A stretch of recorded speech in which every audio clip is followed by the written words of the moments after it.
Allahumma salli ala Sayyidina Muhammad wa ala ali Sayyidina wa maulana Muhammad. Saya seminggu yang lalu terlibat dalam konferensi internasional oleh Presiden Somalia, Kementerian Agama Somalia, Kementerian Luar Negeri Somalia, dan Kementerian Sosial Somalia. Mereka ingin tanya, apa sih kuncinya di Indonesia ini untuk meredam intoleransi radikal dan teror. Saya diminta pendapat supaya orang-orang Somalia ini bisa mengcopy paste strategi kita, mulai dari strategic communication, strategic in prevention, dan strategic in surveillance dan sebagainya. Mereka ingin meniru konsep kita. Saya sejak awal sudah bicara kepada mereka, termasuk kepada Presiden Somalia. Saya bilang, Anda tidak akan bisa meniru konsep kita di Indonesia. Pertama, kita itu punya bermacam-macam agama. Kita ada ribuan pulau, ada ratusan bahasa, ratusan ethnical groups.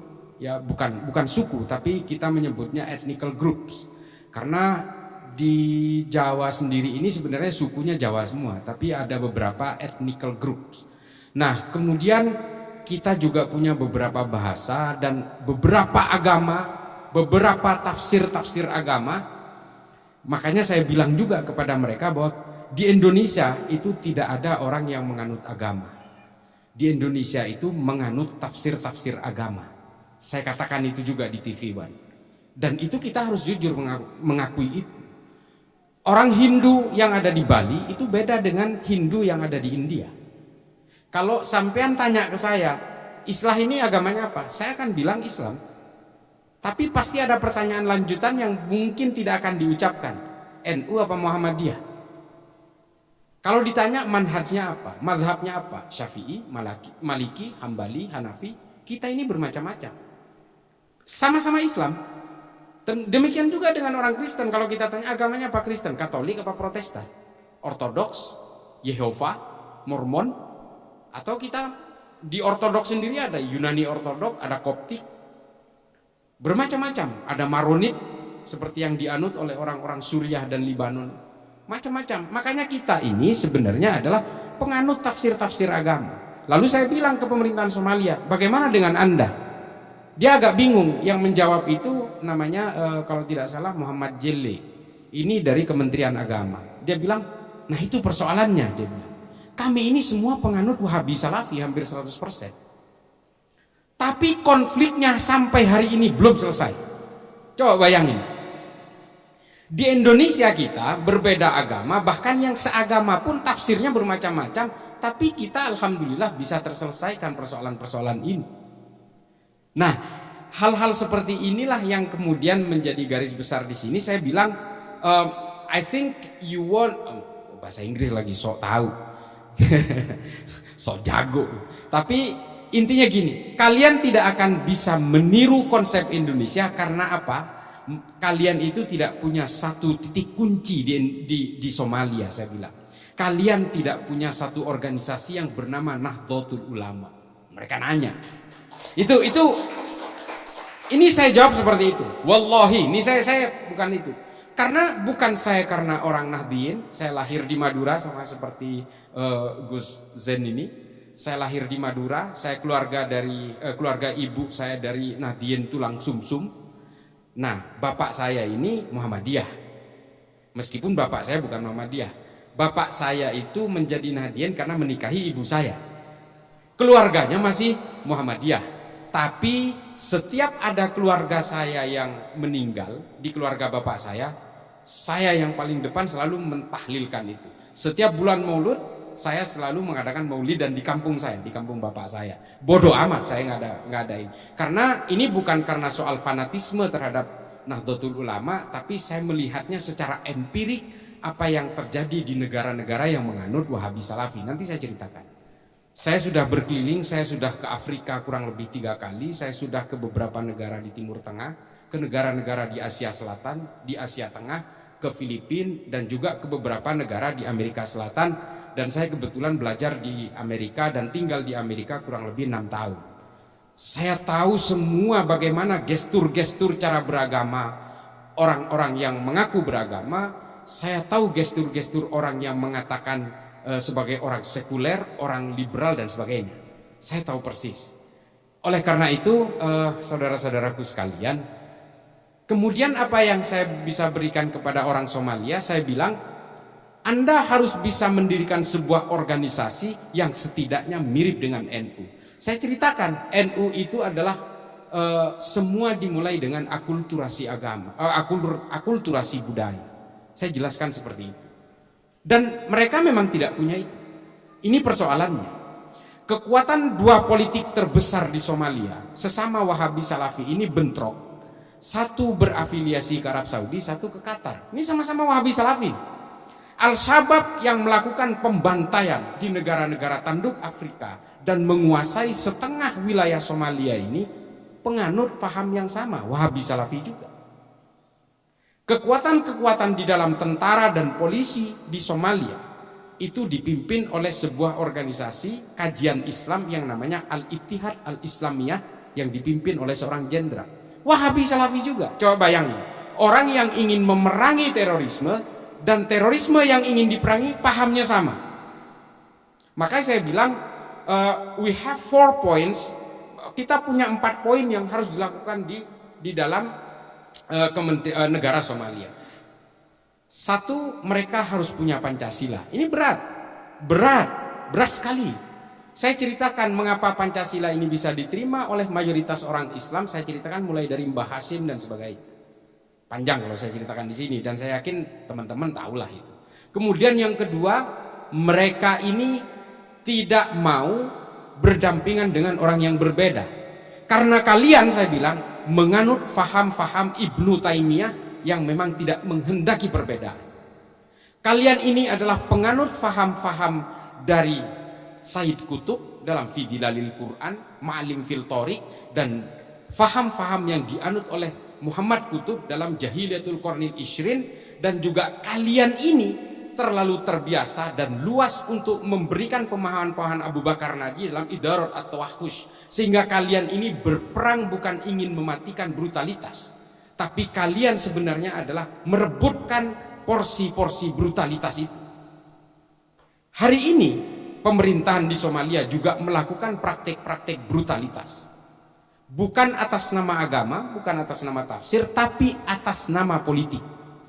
Ini adalah gestur-gestur yang terjadi dan yang merusak sejarah Islam selama 1400 tahun. Dan ini dipraktekkan oleh Somalia, dipraktekkan oleh Boko Haram di Nigeria, dipraktekkan oleh Jabhat al-Nusra di Suriah, dan dipraktekkan oleh Laskar At-Taiba di Pakistan, Afghanistan, dan di sebagian negara bagian India seperti Jammu dan Kashmir. Kesalahan mereka adalah satu, mereka tidak punya organisasi yang bisa melakukan social deployment seperti NU. Tepuk tangan untuk NU. Saya merinding kalau cerita soal NU. Terus terang, wallahi, karena memang NU ini tidak dipunyai oleh negara manapun di dunia. Dan negara manapun di dunia tidak punya undang-undang anti teror yang seperti kita punya. Namanya Undang-Undang Nomor 5 Tahun 2018. Dulu undang-undang teror kita itu adalah Undang-Undang Nomor 15 Tahun 2003. Orang melakukan tindakan teror baru bisa ditangkap. Orang meledakkan bom baru setelah korbannya bergelimpangan bisa ditangkap. Undang-Undang Nomor 5 Tahun 2018 di bawah pemerintahan Pak Jokowi ini, orang-orang yang baru berkeinginan untuk melakukan aksi teror sudah bisa ditangkap tanpa harus melanggar prinsip-prinsip hak asasi manusia. Ini hebatnya. Makanya dalam TV One saya selalu bilang ini adalah magnum opus, ini masterpiece. Negara lain tidak punya itu. Ketika orang baru niatan, ngukur niatan orang ini nggak gampang, bos. Nggak gampang, tapi kita bisa menangkap. Apa yang dialami oleh Dr. Sunardi kemarin di Sukoharjo, saya nanti sedikit cerita soal ini. Saya betul-betul terlibat mulai dari eskalasi awal, insya Allah sampai nanti akhir, saya tahu persis soal eskalasinya. Nah, orang-orang yang dulu harus menunggu actus reus, tindakan untuk ditangkap, hari ini kita bisa menangkap orang karena mens reus, baru niatan-niatan. Mengapa negara-negara itu hingga hari ini termasuk India, Pakistan, Afghanistan, Somalia, Nigeria, Sudan, Republik Afrika Tengah, Suriah, Libya, dan semua negara-negara yang hari ini tidak bisa menyelesaikan konflik komunal horizontal maupun masih berhadapan dengan perang-perang simetris, itu hingga hari ini karena mereka tidak punya undang-undang seperti ini. Hanya Indonesia yang punya. Itulah mengapa kita kadang-kadang menangkap orang, tetangga kita kadang-kadang, loh ini kan guru ngaji, loh ini kan imam masjid, ini kan cuma penjual bakso, kenapa ditangkap? Karena setiap metodologi terorisme di atas permukaan selalu mereka tampil normal. Selalu mereka mengelabui itu. Dan ini, tahu nggak? Ini adalah praktek-praktek khawarij dari sejak zaman dulu. Mereka berusaha menginfiltrasi terhadap setiap pemerintahan mulai di zaman Bani Umayyah, Bani Abbasiyah, Bani Umayyah di Eropa, Kesultanan Ottoman, semua diinfiltrasi oleh mereka dan mereka berpura-pura hidup normal, sehingga akhirnya ketika mereka berhasil menciptakan momentum revolusi, mereka akan melakukan itu. Kelompok-kelompok seperti inilah yang kemudian membuat sejarah Islam itu menjadi kelam.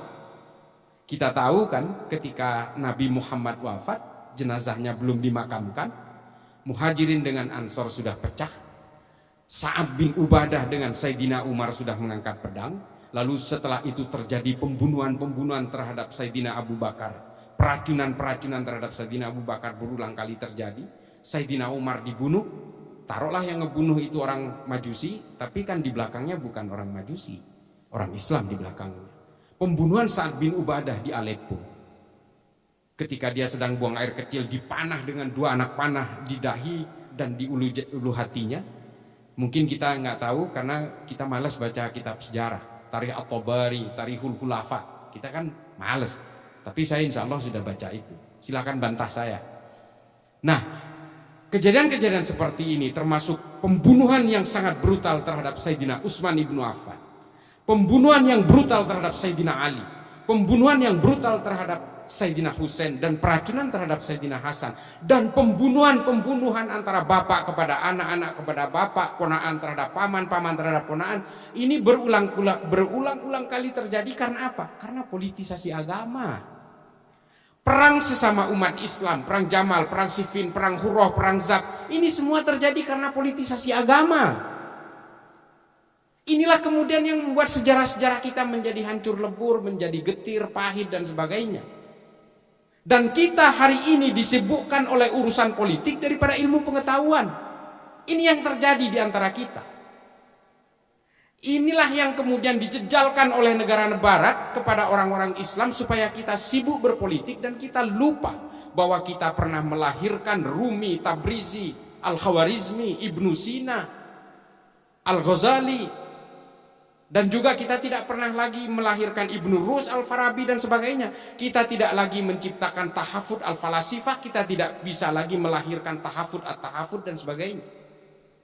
Kita sibuk oleh politik, oleh khilafah, Hizbut Tahrir dan sebagainya. Kantor pusatnya di London. Seharusnya kita bertanya, mengapa orang barat yang memfasilitasi itu? Karena kita supaya sibuk berpolitik, dan dengan politik kita punya sejarah yang tidak nyaman. Kita saling bunuh sesama umat Islam karena persoalan politik. Inilah yang kemudian dijejalkan oleh orang-orang barat supaya Islam ini lebih sibuk dengan urusan remeh-temeh. Kita sibuk dengan fatwa-fatwa tentang bagaimana kalau istri haid itu bisa ditiduri apa tidak, tentang celana dalam. Ini mohon maaf, ini bukan tentang selangkangan, tentang bagaimana mengelabui istri yang pertama untuk bisa berpoligami dan sebagainya. Ini kan urusan remeh-temeh. Kita tidak lagi melahirkan ilmu-ilmu kedokteran. Kita hari ini oleh faham Wahabi Salafi ini lebih sibuk mengharamkan filsafat daripada melahirkan tahafud al-falasifah dan tahafud at-tahafud. Kita lebih sibuk mengharamkan dan mengkafirkan Ibnu Sina daripada melahirkan ilmu-ilmu kedokteran berikutnya. Kita tidak lagi sibuk dengan konsep-konsep bernegara yang bernama al-asabiyah seperti yang dikatakan oleh Ibnu Khaldun dalam Al-Muqaddimah. Dan kita kemudian memaksakan menjejalkan konsep-konsep khilafah yang dikatakan ini adalah produknya Tuhan, produknya Allah. Dari mana? Tuhan tidak sibuk dengan politik. Yang sibuk dengan politik itu manusia. Ini kata Ibnu Khaldun. Tuhan ini adalah pencipta alam semesta dan sudah menguasai alam semesta. Manusialah yang ingin mempetak-petakkan wilayah demi ambisi kekuasaannya. Khilafah ini kan sebenarnya strategi marketing politik saja. Sama seperti orang komunis yang selalu melahirkan land reform, kesetaraan kelas sosial. Sama ini, nggak ada bedanya. Khilafah mengatakan inilah produk dari Allah yang semua akan makmur. Dari mana? 3 dari 4 khalifah itu mati secara brutal, secara tragis. Sayyidina Husain kalau mau baca di Tarikhul Khulafa itu lebih brutal sekali. Yazid itu membunuhnya secara luar biasa. Dipenggal lehernya, ditusuk ke ujung pedang, diarak di jalanan di Damaskus. Setelah itu ditaruh di baskom, dipersembahkan kepada Yazid. Yazid ketawa. Coba bayangkan, Yazid memerangi orang Hurroh di Madinah bagian timur. 211 sahabat Nabi dibunuh, sahabat Nabi yang terbaik. Perempuan-perempuan yang tidak punya suami diperkosa atas nama ghanimah, atas nama budak perang. Sesama Islam ini, bos. Hakikatul Ghaibah yang ditulis oleh Faraj Fauda itu kemudian menampar kita semua bahwa kita itu betul-betul disibukkan oleh politik. Seolah-olah Islam itu hanya bisa dijayakan dengan kekuasaan politik. Dari mana? Allah sudah menetapkan dalam Al-Quran secara jelas bahwa konsep kehidupan sosial kita itu adalah lita'arufu. Saling berkenalanlah kalian dan berinteraksilah kalian. Meskipun kalian berbeda suku, berbeda agama dan sebagainya. Ini adalah kehendakku, kata Allah. Sampai kapan kita itu diiming-imingi oleh the principle of utopia, kata Ernest Bloch. Ini ada salah satu ajaran filsafat dari Ernest Bloch, dan ini mengutip filsafatnya Ibnu Rushd dari Tahafut at-Tahafut yang mengatakan manusia itu selalu diiming-imingi oleh target-target yang tidak masuk akal. Supaya apa? Ideologinya terjaga. Nah, inilah yang hari ini dijejalkan kepada orang-orang Nahdliyin, sehingga mereka itu punya amaliyah dan ubudiyah yang sama dengan orang-orang Nahdliyin, tapi mereka sibuk berpolitik. Ini yang harus kita pahami. Oleh karena itu, tekad GMNU ini saya dukung. Karena apa? Kalau kita baca bukunya Yuval Noah Harari dalam Manusia Masa Depan, judul aslinya Sapiens ya, itu mengatakan nanti kelak, ini Yuval Noah Harari ini bukan orang Islam, ini orang Yahudi, tapi bolehlah kita ambil prediksinya, visioner ke depannya, bahwa nanti akan ada 2 layer manusia, dua kelompok manusia, 2 klaster. Yang satu adalah orang-orang yang menguasai algoritma sosial, algoritma digital. Yang kedua adalah orang-orang yang hanya menjadi konsumen, orang-orang yang hanya menjadi follower, orang-orang yang hanya bisa mengikuti drive dan trajektori dari orang-orang yang menguasai algoritma ini. Ujung-ujungnya apa? Orang-orang yang menguasai algoritma digital ini nanti akan mendikte orang-orang yang berada di layer terbawah ini. Oleh karena itu, saudara-saudaraku, orang Islam terutama kalangan Nahdliyin harus bisa menguasai layer-layer yang menguasai algoritma digital ini. Kita tidak mau didikte oleh orang lain. Karena apa? Kalau orang-orang yang beragama seperti kita ini kemudian tidak menguasai algoritma digital, suatu saat kita akan menjadi korban dari cyber war, cyber psychoterrorism dan sebagainya. Ideologi-ideologi yang dijejalkan paksa lewat media sosial dan sebagainya, kita tidak bisa membendung lagi. Karena suatu saat, kata Yuval Noah Harari, kejahatan-kejahatan itu adalah kejahatan-kejahatan digital dan kejahatan-kejahatan pemikiran yang hanya bisa dilawan dengan pemikiran. Ideologi hanya bisa dilawan dengan ideologi.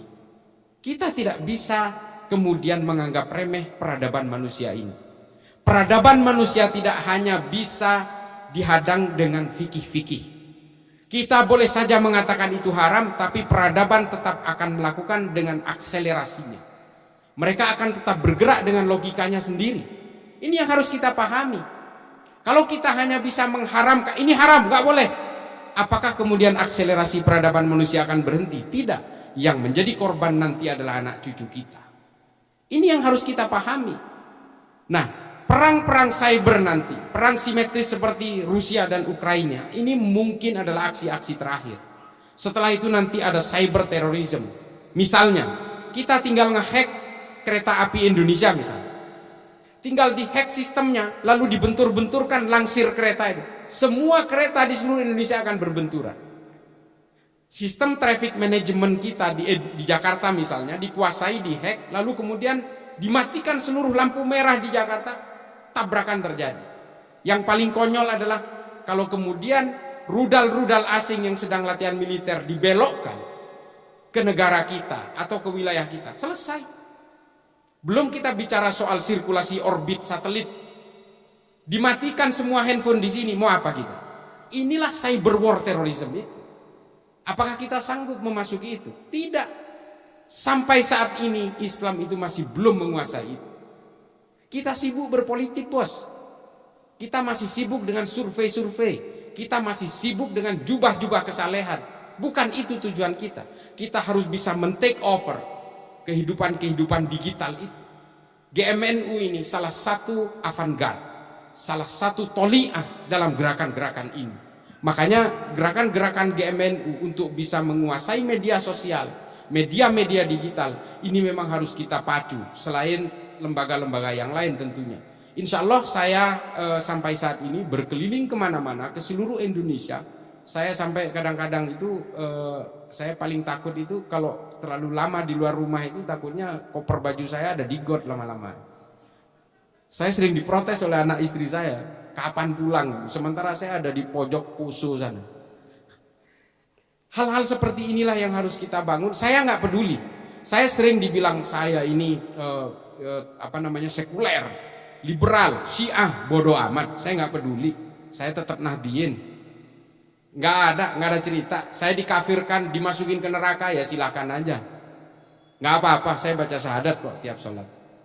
Jadi apa yang kita lakukan hari ini adalah dengan risiko-risiko.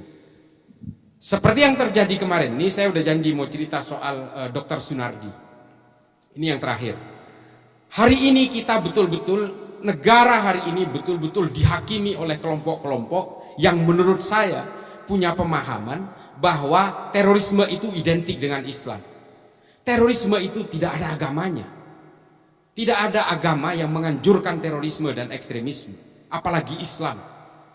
Nah, mereka ini yang melakukan pembelaan terhadap Dr. Sunardi ini adalah orang yang masih menganggap bahwa terorisme itu adalah bagian dari Islam. Coba bayangkan, ketika ada penangkapan di tubuh MUI misalnya, ini orang-orang yang mengaku sebagai ulama itu selalu yang paling bereaksi duluan. Ini kan aneh. Terorisme ini jangan diidentikan dengan Islam. Tapi kalian yang ngomong duluan, entah Anwar Abbas, entah siapa, selalu ngomong. Loh, kalau begitu dengan sendirinya mereka mengakui bahwa terorisme ini bagian dari Islam gitu loh. Ini kan logika-logika dasar. Ya udah diem aja. Kalau Densus misalnya nangkep teroris yang memang menginfiltrasi MUI, ya itu kita nangkep bukan dia bagian dari MUI, karena memang Densus sudah punya alat bukti yang cukup. Dia itu memang aktif dalam gerakan-gerakan jaringan teror di Indonesia. Banyak gerakan jaringan teror di Indonesia itu. Ada JI, JAD, JAK, JAT, JAS, MIT, MIB. Banyak sekali. Dan mereka bergerak di bawah permukaan itu sangat aktif. Mereka melakukan rekrutmen, funding, pendidikan, i'dad, persiapan-persiapan revolusi dan sebagainya. Banyak. Mungkin orang awam seperti kita melihatnya di atas permukaan, ya biasa-biasa aja. Tapi orang-orang yang betul memahami ini, saya tidak memahami ini, tapi saya mengamati betul bahwa mereka di bawah permukaan memang selalu bergerak. Dr. Sunardi ini, saya cerita Dr. Sunardi, ini adalah hasil pengembangan dari beberapa tersangka yang sudah ditangkap sebelumnya. Bahkan nama dia disebut oleh Para Wijayanto, Ketua Umum Jamaah Islamiyah yang sudah ditangkap bertahun-tahun lalu. Dan disebut oleh beberapa tersangka lainnya. Dan beberapa orang yang akan ditangkap setelah ini berkaitan dengan Hilal Ahmar Society.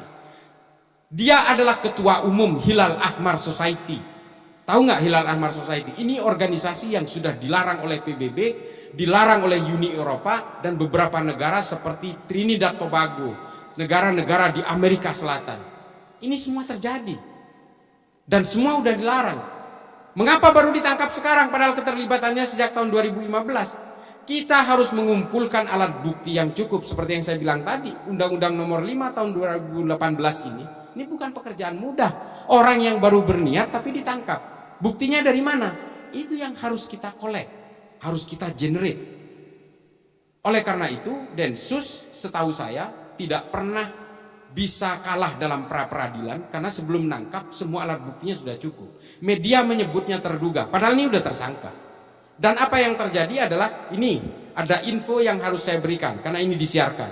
Ini karena serangannya terlalu banyak, seolah-olah Dr. Sunardi ini lumpuh, harus pakai tongkat, nggak mungkin dia melakukan perlawanan. Dia bisa berjalan. Tongkat itu adalah alat untuk menjaga keseimbangannya setelah dia kecelakaan, bukan lumpuh. Dia sudah tahu akan ditangkap, makanya dia selama berbulan-bulan setiap keluar dari rumahnya naik ambulan. Karena mereka tahu Densus tidak mungkin akan melakukan penangkapan di ambulan.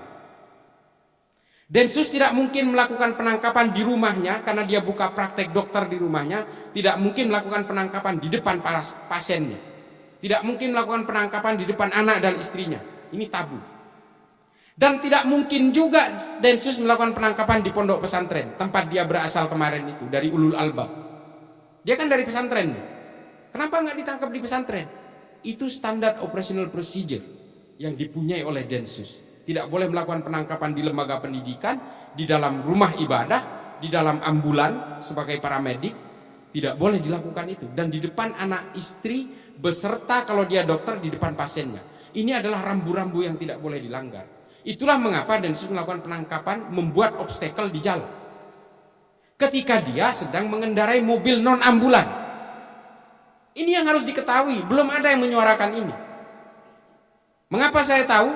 Karena saya juga ikut mengamati gerakan-gerakan mereka ini. Ini yang dilakukan. Dan ketika terjadi overmach, not to stand, situasi-situasi keterpaksaan, dia melakukan perlawanan, membahayakan masyarakat pengguna jalan lainnya.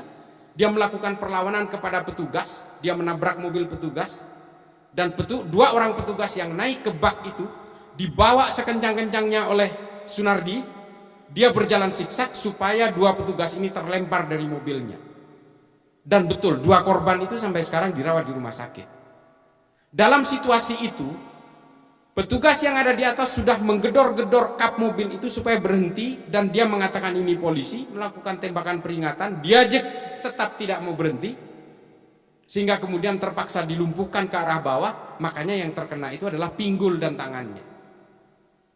Kalau niatmu membunuh pada saat itu, jidatnya yang dihajar, gampang sekali. Kalau dari belakang itu, kalau orang nyetir, yang nongol itu kepalanya. Tapi petugas masih berusaha untuk menembak tetap ke arah bawah. Tapi ajal berkata lain. Ini yang tidak diketahui oleh publik, lalu publik melakukan asumsi-asumsi seolah-olah ini memberangus umat Islam. Tidak ada hubungannya Islam dengan terorisme. Islam tidak pernah mengajarkan terorisme. Yang mengajarkan ini hanya kelompok Khawarij dengan segala kelicikannya. Ini saya sengaja, ini forum pertama yang saya buka soal ini. Kemarin saya di iNews,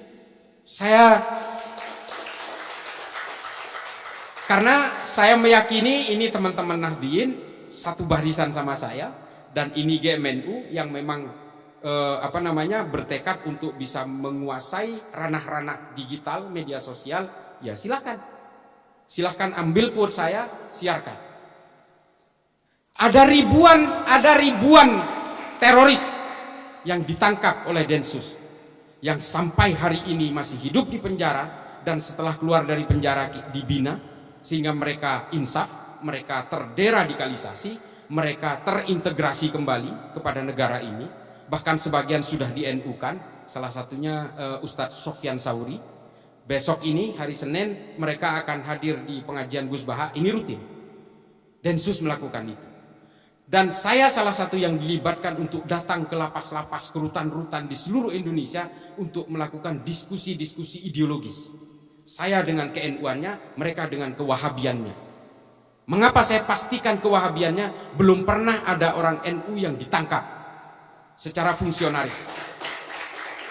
Kalaupun ada yang ditangkap dan mengaku NU secara ubudiyah, mungkin. Tapi dia pengurus FPI, 31 orang. Dan 2 orang perakit bom di Condet dan di Bekasi. Ini semua pengurus FPI. Saya tidak ingin mendiskreditkan FPI di sini, tapi begini. Ketika kita digiring ke arah kebencian dan caci maki, maka orang itu tinggal selangkah lagi akan berkenalan dengan ekstremisme. NU alhamdulillah Alhamdulillah tidak pernah diajarkan untuk kebencian, untuk mencaci maki. Kalaupun ada jelas itu oknum, tapi kita tidak akan pernah berkenalan dengan yang namanya terorisme. Teman-temanku sekalian, saudara-saudaraku, semua ini saya ceritakan adalah bagaimana kami bergerak. Sudah ribuan teroris yang berhasil dideradikalisasi dan kita gandengkan dengan NU di cabang-cabang, di ranting-ranting. Semua sudah kita lakukan. Kita betul-betul menjadikan NU sebagai patron utama dalam konsep deradikalisasi, kontraradikalisasi, dan reintegrasi. Karena kita percaya bahwa hanya NU yang bisa friendly, bisa familiar dengan akulturasi budaya, yang bisa menghargai pemeluk agama lain, dan sama-sama bergerak dalam toleransi, dan sama-sama juga anti terhadap intoleransi. Terakhir saya mau cerita sedikit tentang saya ada yang lupa mengapa Somalia hingga hari ini gagal memerangi konflik itu. Saya kemarin dikontak oleh Kementerian Agama Somalia, mereka mengatakan ingin datang ke sini untuk mengcopy paste tentang NU. Saya bilang, kalau ingin mengcopy paste NU bukan hanya dalam konsep strategi komunikasinya, tapi kalian harus bisa mengadaptasi ideologinya.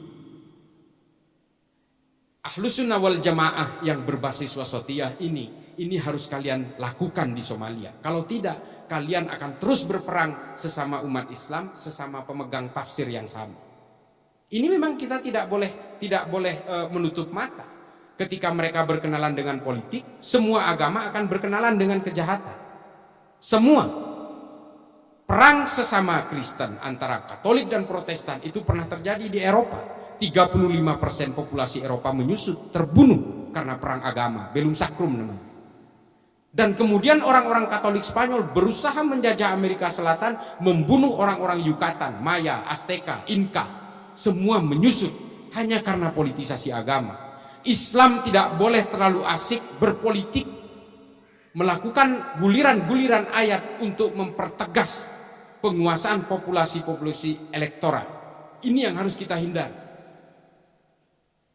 Kita cukup saja kita memegang teguh konsep wasatiyah dalam bernegara. Kita cukup memegang teguh toleransi dalam beragama. Karena begini bos, kita ini semua kan Islam karena lahir di Indonesia. Kalau sampean ini lahir di Guatemala, Katolik sampean. Kalau saya lahir di Brazil, Katolik saya. Percaya saya.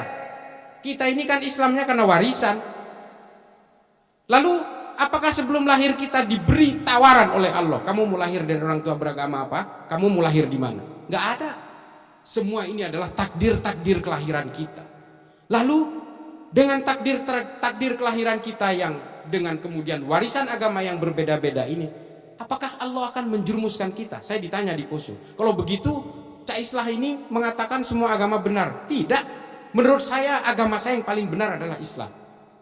Tapi menurut orang Kristen jangan salah. Menurut orang Kristen ya agama mereka yang paling benar. Inilah konsep-konsep keyakinan yang dikatakan oleh Habib Ali Al-Jufri.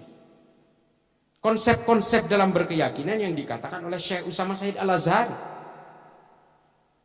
Humanity before religiosity yang dimaksud Habib Ali Al-Jufri itu bahwa bagaimanapun ini adalah konsep kemanusiaan yang kemudian harus kita kuasai sebelum kita menguasai keagamaan. Konsep-konsep kelahiran ini loh. Lalu untuk apa kita yang berbeda kelahiran, berbeda bangsa, yang kemudian dicetak dengan agama masing-masing, lalu kita harus membenci perbedaan itu? Inilah kemudian yang harus kita emban itu. Kita makanya dituntut untuk menjadi Islam yang wasati. Kita berada di garis tengah, tidak ke kiri, tidak ke kanan. Makanya kita itu kemudian dituntut untuk melakukan kepatuhan terhadap konsep-konsep bernegara di luar konsep-konsep dalam beragama. Karena bagaimanapun ini saya paling kesal sama Felix Yao. Jujur aja, saya tunggu satu forum nggak ketemu. Ketemunya sama Ismail Santo yang cuma manggut aja. Kemarin di TV One itu. Saya udah incer karena tadinya Felix ternyata diganti oleh Ismail. Saya tuh ngincer. Tidak ada dalilnya dalam Islam itu membela tanah air. Ini ajaran dari mana? Dia nggak tahu bahwa korban perang Uhud itu namanya Mukhairid, orang Yahudi. Kalau itu perang agama, Nabi nggak mungkin ngajak orang beragama lain. Ini adalah konsep bela negara, bela tanah air. karena Madinah diserang oleh orang-orang kafir Quraisy. Makanya Nabi mengajak orang Yahudi, orang Nasrani untuk terlibat dalam perang. Dan salah satu syuhadanya itu adalah Mukhairik dari Bani Qainuqa. Hingga akhirnya hartanya diwariskan ke Nabi. Nabi membuat harta warisan dari Mukhairik sebagai modal awal Baitul Mal pertama di Madinah. Jadi Baitul Mal kita ini dimodali orang Yahudi, bos. Ini adalah konsep-konsep kehidupan di Madinah yang oleh Nabi diadaptasi pada saat itu.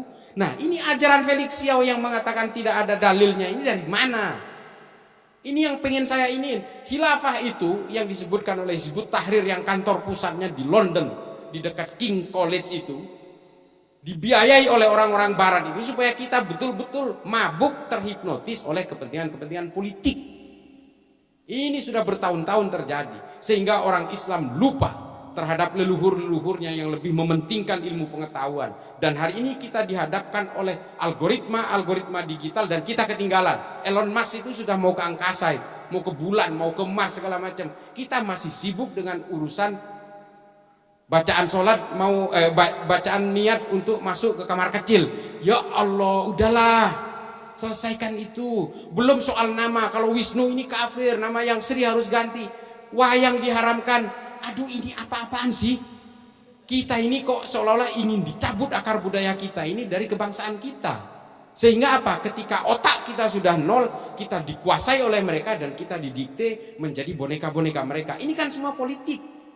Semua jaringan teror di seluruh dunia hari ini, itu semua tujuannya politik. Untuk menegakkan daulah khilafah Islamiyah. Oh, namanya keren. Ada Jamaah Islamiyah, Jamaah Ansarud Daulah, Jamaah Ansarud Khilafah.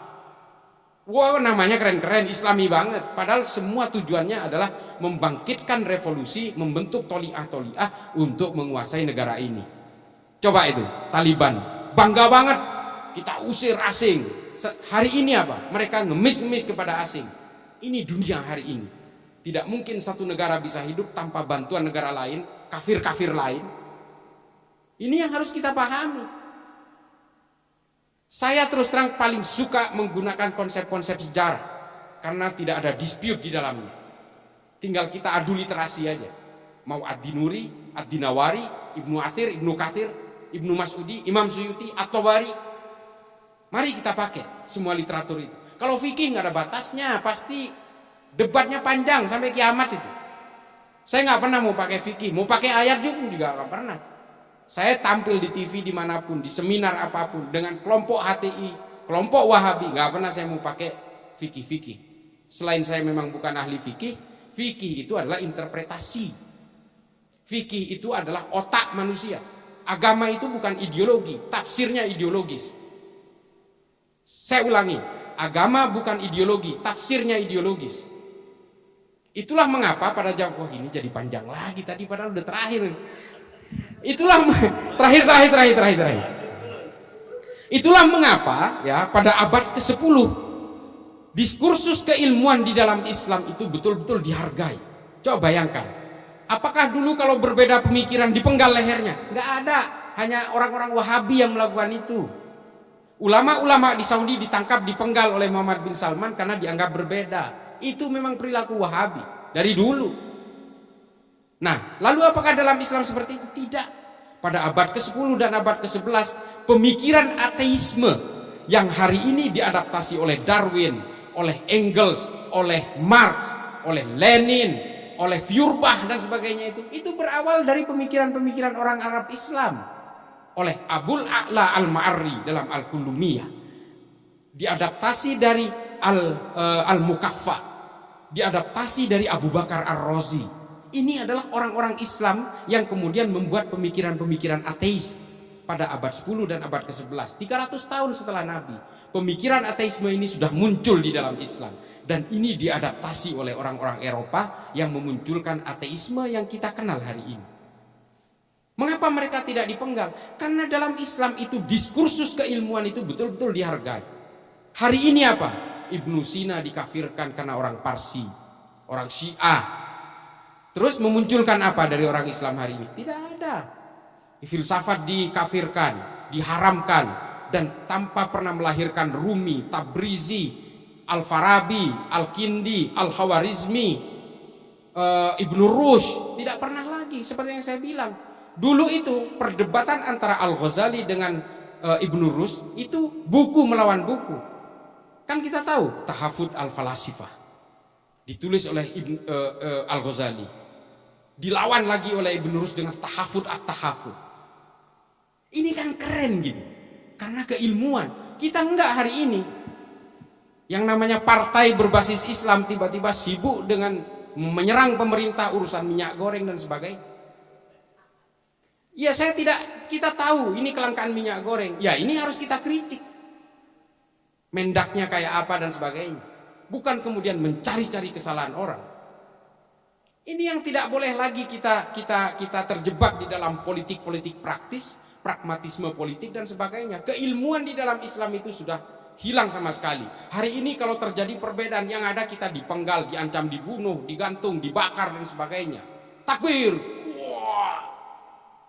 Takbir itu begini loh. Konsep menyuarakan takbir itu bukan hanya mengatakan Allah Maha Besar. Itu kan sebenarnya penerjemahannya adalah betapa kecilnya kita.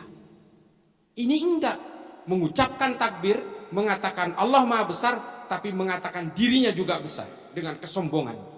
Itu yang terjadi. Mencaci maki orang, takbir. Mengancam orang, takbir. Ini adalah perilaku Khawarij yang muncul dari perang Siffin, bergulir menjadi 25 firqah sehingga hari ini, dan itu meracuni kita lewat media-media sosial, algoritma digital dan sebagainya. Kalau kita masuk Instagram, kita masuk ke Telegram, habis kita. Nggak ada orang NU yang berjuang. Salah satunya GMNU di Instagram. Saya itu ancamannya luar biasa.